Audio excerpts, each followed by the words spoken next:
అందరితో ఈక్వల్ గా ఉండాలి. నేను నెక్స్ట్ మీరు sir. Miss you sir. Miss you అన్న. చేతిలో మీకు ముందు మైక్ ఉన్నాడు sir. Siddhu miss you sir. Miss you two sir. Thank you. అసలు ప్రపంచంలో నచ్చని అమ్మాయి ఉంటుందా? ఆ అమ్మాయిని ఎందుకు ప్రేమించాలనుకున్నారు మీరు? సార్ ఇదే సార్ నాకు కూడా చెప్పాడు.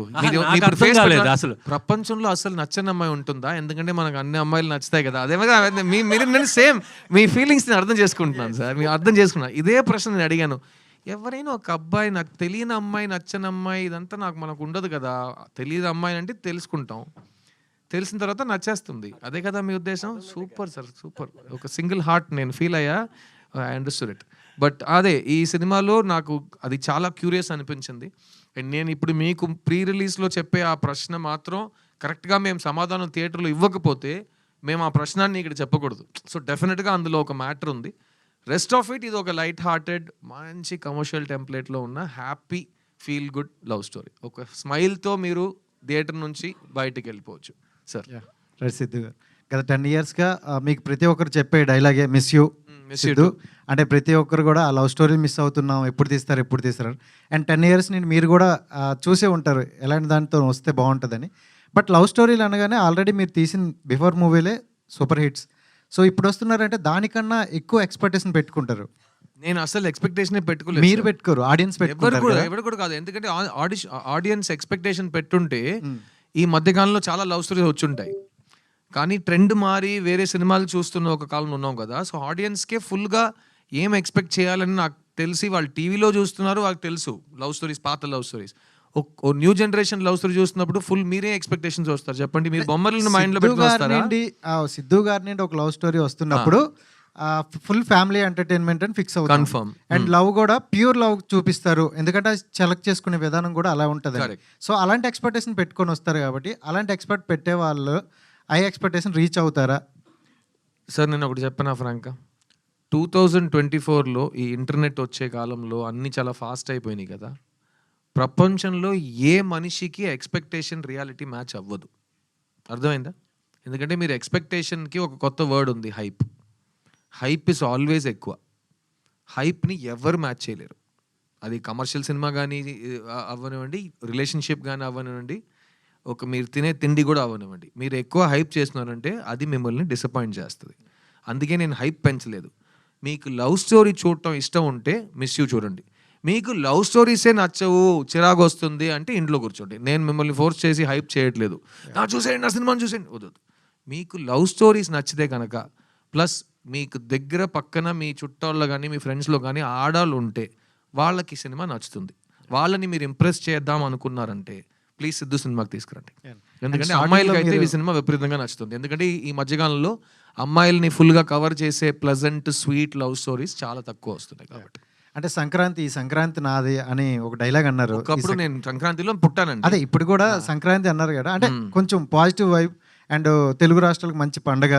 సో అదే సంక్రాంతిలో వస్తే బాగుండేమో అని అనుకుంటున్నా. బట్ మీకు ఎప్పుడైనా అనిపించలేదా ఆ టైంలో వస్తే బాగుండని? సార్ మళ్ళీ చెప్తున్నా, మన కంట్రోల్ ఉన్న విషయాల గురించి మనం చాలా ట్రై చేయాలి, ఎక్కువ కేర్ తీసుకోవాలి. మన చేతుల్లో లేని విషయాల గురించి మనం హైప్ ఎక్స్పెక్టేషన్ పెట్టుకున్నామంటే, నేను సంక్రాంతి అంటా, మీరు థియేటర్ లేదంటారు, నేను డిసప్పాయింట్ అవుతా. ఎందుకు? అర్థమైందా? నాకు ప్లస్ ఇంకోటి చెప్తా, ఇప్పుడు కాలర్ ఇప్పేసి చెప్తా. నేను ఆల్రెడీ ఇంకా 3 సినిమాలు కంప్లీట్ చేశా. ఒకటి జనవరిలో రిలీజ్ అవుతుంది, ఒకటి మార్చ్లో వస్తుంది, ఒకటి జూన్లో వస్తుంది. నేను ఈ డేట్ ఇది మిస్ అయితే కనుక, నీకు నెక్స్ట్ వీక్ పుష్ప కానీ వేరే సినిమా కానీ వస్తున్నా, నేను ఈ డేట్ మిస్ చేసినా ఈ డేట్ నా జనవరికి వెళ్ళిపోతుంది, నా జనవరి సినిమా నా మేకి వెళ్ళిపోతుంది. అదంతా నాకు వద్దు. అర్థమైందా? ప్లస్ చిత్తా అనే సినిమా తర్వాత ఒక యాక్టర్ ఎలాగో 20 years నుంచి అతని దగ్గర వచ్చే ప్రాజెక్ట్స్లో బెస్ట్ సెలెక్ట్ చేసుకుంటాడు. ఇప్పుడు చిత్తా తర్వాత నాకు చాలా బెస్ట్ స్క్రిప్ట్స్ వస్తున్నాయి. ఎందుకంటే సడన్గా ఇతను మంచి యాక్టర్ కదా అని చాలామంది వేకప్ అయ్యారు. సో చాలా మంచిది, అందుకే విజయం సాధించాలి, ఎలాగైనా విజయం సాధించాలి. సో ఆ చిత్తా విజయం ఇచ్చిన బాధ్యత ఒకవైపు ఉంటే చాలా మంచి స్క్రిప్ట్స్ వస్తున్నాయి. అందులో 3 ఫస్ట్ 3లో ఫస్ట్ ఇది, ఫస్ట్ మిస్ యూ, సెకండ్ జనవరిలో టెస్ట్ అనే సినిమా వస్తుంది, నేను మాధవన్ నయనతార కలిసి నటించాం. దాని తర్వాత ఒక చాలా పెద్ద డైరెక్టర్ సినిమా మేము కంప్లీట్ చేస్తున్నాం, ఏప్రిల్ రిలీజ్ ట్రై చేస్తున్నాం నా బర్త్డేకి. సో అన్ని చాలా టైట్. 24-25 రెండు కూడా. సో సంక్రాంతి అనేది ఎప్పుడు వచ్చినా నాది సార్, మరి రావాలని కోరుకుంటాం. ఇండియన్ 3 మరి ఎప్పుడు సార్? ఇండియన్ 3 మీది నెక్స్ట్ అది. అర్థమైంది. ఇండియన్ 3 ఎప్పుడు అనుకుంటున్నారు? తెలియదు సార్, నేను ప్రొడ్యూసర్ కాదు, డైరెక్టర్ కాదు, అంటే వాళ్ళ మీరు డిస్ట్రిబ్యూటర్ కూడా చేసే- కాదు, నాకు తెలియదు, అంటే నాకు అస్సలు తెలియదు. అంటే మీరు అస్సలు ఇప్పుడు తెలీదు. మీరే చెప్పాలి, మీరు చాలా అప్ టు డేట్ లో ఉంటారు. కాదు సార్, అంటే ఇండియన్ 2లో Plus ఈ మధ్యలో చెప్పాను కదా, మళ్ళీ ఆ డేట్ నేను చెప్పలేదు, అది కూడా ఈ 3 ఫిల్మ్స్ మధ్యలో వస్తే నా సినిమాని తొక్కేస్తుందా నాకు అర్థం కాదు. చాలా డ్రామాటిక్ గా ఉంది, నాకు తెలియదు. షూటింగ్ మొత్తం కంప్లీట్ అయిపోయింది సార్. తెలియదు సార్, మీరు అడగండి సార్ వాళ్ళని, నాకు సంబంధం లేని విషయాల మీరు గురించి చేశారు కాబట్టి మిమ్మల్ని అడుగుతున్నాను అది సార్. నేను ఆ నా పని అయిపోయింది సార్, నా పని అయిపోయింది సార్, కానీ ఆ సినిమా షూటింగ్ అయిపోయింది అంటే గుమ్మడికాయ కొట్టేశారంటే నాకు తెలియదు. మీ క్యారెక్టర్ నా క్యారెక్టర్ నేను సినిమా కంప్లీట్ చేసేసారు. ఓకే, అది సార్ ఆ క్లారిటీ సార్. సిద్ధార్థ్ గారు హాయ్ అండి. సార్ అమ్మాయి సార్, ఎప్పుడు మేము అక్కడే ఫస్ట్ చూస్తాం సార్, డోంట్ మైండ్. 25 years అలవాటు సార్, థ్యాంక్ యూ. సిద్ధార్థ్ గారు, ఎప్పుడు లవ్ స్టోరీస్ అంటే మీకంటూ ఒక మార్క్ ఉంటుంది. మేబీ అమ్మాయిల్ని మీరు ప్యాంపర్ చేసినట్టు ఎవరు చేయరు సినిమాల్లో. ఒక నైట్ టైం ఐస్ క్రీమ్స్ తినడం కానీ, ఒక 24 గిఫ్ట్స్ ఇవ్వడం కానీ, సో ఒక గుర్ర బొమ్మ ఇవ్వడం కానీ, ఇట్లాంటివన్నీ మీ సినిమా వస్తున్నాయి అంటే అవన్నీ మేము మర్చిపోలేము అనమాట. సో ఈ మూవీలో మీకు నచ్చిన అమ్మాయికి ప్రపోజ్ చేశారు అని చెప్పేసి అన్నారు. సో ఇలాంటి ప్యాంపరింగ్ కానీ ఇలాంటి సీన్స్ ఏమన్నా మిస్ అవుతామా? ఈ సినిమాలో మీరు ఒక జంటలో ఏది అనిపిస్తుందో మీకు, అది మీకు ఒక ఆడదానిగా మీరు ఆలోచిస్తే, ఒక మగాడుగా అతను ఆలోచిస్తే, ఇద్దరిని సాటిస్ఫై చేసే ఒక కాన్సెప్ట్ ఇది. ఇంకోటి చెప్తా, ఒకే ఫ్యామిలీలో 3 generations నుంచి మనుషులు వెళ్ళారంటే ఈ సినిమా 3 generations సాటిస్ఫై చేస్తుంది, ఇది నేను చెప్తా. ఓకేనా? Because love is timeless. మా అమ్మ నాన్న ఎలా ప్రేమించారో అలాగే నేను మా పిల్లం ప్రేమించుకున్నాం, అలాగే రేపు మా పిల్లలు ప్రేమించుకుంటారు. సో వాళ్ళందరినీ కవర్ చేసి ఎవరిని హర్ట్ చేయకుండా చాలా పాజిటివ్ వైబ్రేషన్స్తో ఒక సినిమా ఇద్దామనే ఉద్దేశంతో ఈ సినిమా తీసాం. Thank you sir. Thank you. Siddharth గారు ఇక్కడ సిద్ధార్థ్ గారు సినిమా వస్తుందంటే ఏదో కొత్తగా ఉంటుందని చాలామంది ఎక్స్పెక్ట్ చేస్తారు. ఆ బ్రాండ్ని ఇప్పటివరకు కాపాడుకొని వస్తున్నారు. అది కాపాడుకొని రావడానికి ఎలాంటి ప్రికాషన్స్ తీసుకుంటారు మీరు? సార్ నేను చాలా స్వార్థంగా ఉంటాను సార్, ఎందుకంటే నేను సినిమాకి వచ్చింది నా కోసం. నేను ఫస్ట్ నన్ను నమ్మింది నన్నే. నేను ఈ రోజు వరకు 22 yearsలో ఎవరి మాట విని ఒక పని చేయట్లేదు. నాకు ఒకటి నచ్చితే నేను చేస్తా, నాలాగే నేను ఉంటాను, నా మది మాటే వింటుంటానని నేను మా పాటలో వస్తుంది సాంగ్, అదే నేను. అందుకే ఆ లిరిక్ అలా రాసుకున్నాం. ఈరోజు కూడా నేను సినిమాలో బతుకుతున్నానంటే అది నా వల్ల, నా కృషి, నా తపన, నా ఐడియాస్. ఒక విషయం గెలిచిందంటే అందరు కలిసి చేసాం.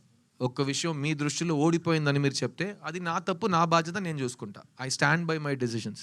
సో నేను ఫస్ట్ సినిమాకి తీసుకున్న అదే కేర్ నా 40th సినిమా వరకు చేస్తున్నా. నా 40th సినిమా ఏప్రిల్లో రిలీజ్ అవుతుంది.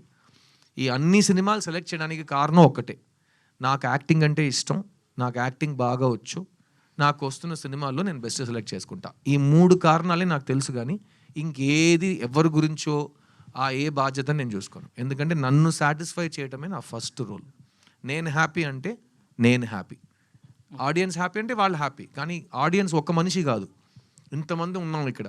మీ అందరికీ ఏం కావాలని నేను అడిగితే చెప్పగలరా? కానీ ఆడియన్స్ కావాల్సింది ఇవ్వండి సార్ అని చాలా క్యాజువల్గా చెప్పేస్తున్నారు. ఇక్కడ 200 మందికి ఏం కావాలో నాకు తెలియదు, అక్కడ 2000 మంది, 2 లక్షల మంది, 2 కోట్ల మందికి ఏం కావాలో నాకెలా తెలుసు? సో వాళ్ళని మైండ్లో పెట్టుకుని నేను పని చేస్తే నాకు పిచ్చెక్కేస్తుంది.